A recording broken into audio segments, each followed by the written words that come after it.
मैं राजीव रंजन का रुख करूंगी। राजीव, आप जरा समझाइए, जिस तरह से गठबंधन की पटरी पर उतरने के लिए क्या वाकई कांग्रेस को ही बड़ा जिम्मेदार कहा जाएगा?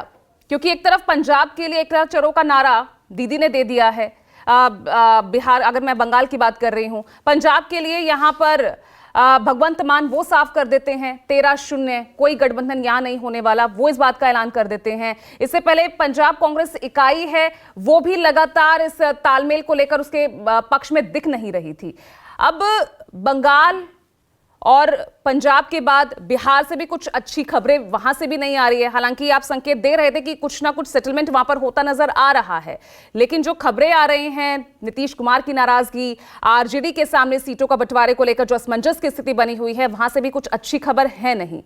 तो क्या समझ में आ रहा है राजीव, क्या ये तस्वीर सिर्फ दिखाने के लिए ही बनाई जा रही है कि भाई सामने इंडिया जो एनडीए गठबंधन है उसको कहीं ना कहीं एक पसोपेश में उसके लिए कंफ्यूजन की स्थिति पैदा कर दी जाए और अंदर खाने सब कुछ ठीक ठाक है, या वाकई अधर में लटका दिख रहा है इंडिया गठबंधन का भविष्य?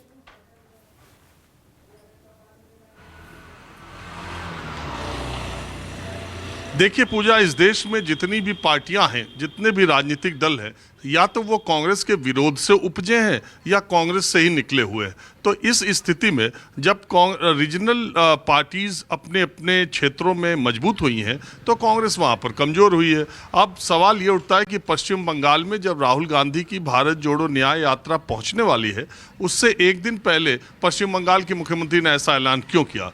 तो इसकी वजह यह है जो बातचीत जो पता चली।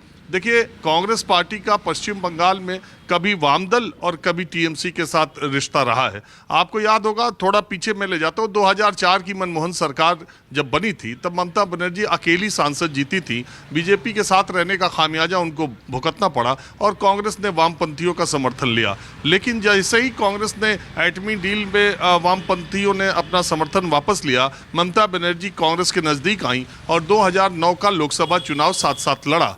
तो उस समय 14 सीटें ममता बनर्जी ने कांग्रेस को दी थी, जिसमें कांग्रेस सिर्फ 6 सीटें जीतने में कामयाब हुई और ममता बनर्जी 20 सीटें जीतने में कामयाब हुई। 2014 में अलग अलग दोनों लड़े, क्योंकि 2012 में इनके रिश्ते खराब हो गए और 2012 में एफडीआई को लेकर ममता बनर्जी कांग्रेस से अलग हो गई। तो 2014 का चुनाव जब अकेले लड़े तो 34 सीटें ममता बनर्जी जीती और 6 सीटें कांग्रेस जीती। कांग्रेस का ये कहना है कि हम आपके साथ लड़े तो भी 6 जीते, हम अकेले लड़े तो भी 6 जीते। ममता बनर्जी का कहना है हम आपके साथ लड़े तो आपका प्रदर्शन खराब था, हम अकेले लड़े तो हम 34 सीटें जीते, हम 2019 में अकेले लड़े तो हम 22 सीटें जीते। बीजेपी और वामपंथी दलों का जो वोट है वो पूरा बीजेपी पर शिफ्ट हुआ उसके बावजूद। तो ऐसी स्थिति में 2 सीटें आप जीतने में कामयाब हुए 2019 में। इस बार ज़्यादा से ज़्यादा आप पश्चिम बंगाल में 4 सीटें ले सकते हैं। लेकिन कांग्रेस के नेताओं की ये दलील है कि 4 सीटें तो उन्हें चाहिए, साथ ही साथ जो 18 सीटें वहाँ जीती है बीजेपी 2019 में, उसमें भी जो सीटें टीएमसी नहीं जीती है, जो बीजेपी जीती है, उसमें से 2-3 सीटें उसे मिलनी चाहिए। और यहीं से बात खराब हो गई। ममता बनर्जी ने कहा किसी भी सूरत में आप अपने पीछे के चुनाव परिणामों को देख लीजिए, 2009 और 4 के मुगालते में रहने की ज़रूरत नहीं है। अभी जो 2 साल पहले विधानसभा के चुनाव हुए, आपका खाता नहीं खुला, वामपंथियों का खाता नहीं खुला, और अभी त्रिपुरा के इलेक्शन में आपने वामपंथियों के साथ गठबंधन करके देख लिया। आपको मेरे साथ वहाँ लड़ना चाहिए था, लड़ना बीजेपी से है, तो आप कभी वामपंथियों का साथ देते हैं, कभी हमारे खिलाफ ही खड़े होते हैं। आप ये तय कर लीजिए कि प्रधानमंत्री नरेंद्र मोदी के खिलाफ लड़ना है तो आपको पश्चिम बंगाल में मेरी शर्तों के हिसाब से चुनाव लड़ना होगा, नहीं तो हमारे रास्ते अलग अलग हैं। इंडिया गठबंधन का नाम ही ममता बनर्जी ने दिया था, तो इसका यह मतलब नहीं माना जाना चाहिए। ममता बनर्जी पश्चिम बंगाल की सबसे मजबूत नेता हैं और लगातार उनके चुनाव परिणाम भी इस तरफ बताते हैं। तो ऐसे में कांग्रेस पार्टी ने आधा तो झुकने का संकेत कल ही दे दिया, आधा 2-1 दिनों में और दे देंगे और मुझे लगता है कि 3-4 सीटों पर समझौता हो जाएगा अगर कांग्रेस चाहेगी तो। नहीं तो ममता बनर्जी ने पूरी तैयारी 42 सीटों पर लड़ने की कर ली है पश्चिम बंगाल में। और इसी तरह आम आदमी पार्टी, देखिए आम आदमी पार्टी और कांग्रेस का रिश्ता 36 का है ही, आपको पता ही है।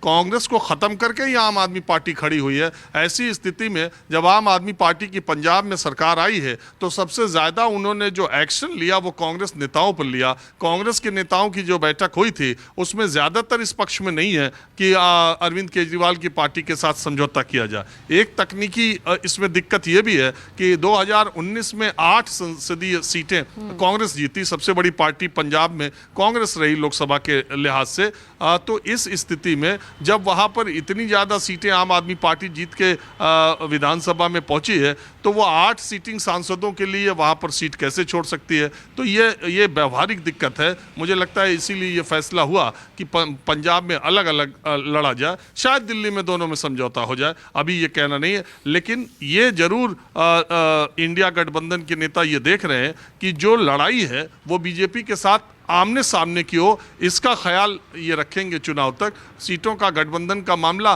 चूंकि रीजनल पॉलिटिकल पार्टीज में आम आदमी पार्टी और ममता बनर्जी, मैंने भी पहले आपसे कहा है कि इन दोनों ने इतना शानदार प्रदर्शन अपनी अपनी विधानसभाओं में किया है, 2 राज्यों में आम आदमी पार्टी ने और 1 राज्य में पश्चिम बंगाल ने, कि ये कांग्रेस को ज़्यादा स्पेस देने की स्थिति में नहीं है। अगर ये दिए तो इनकी पार्टी के लिए नुकसानदेह साबित होगा। इसलिए भी कांग्रेस को इन प्रदेशों में इन्हीं के हिसाब से चलना पड़ेगा। बिल्कुल।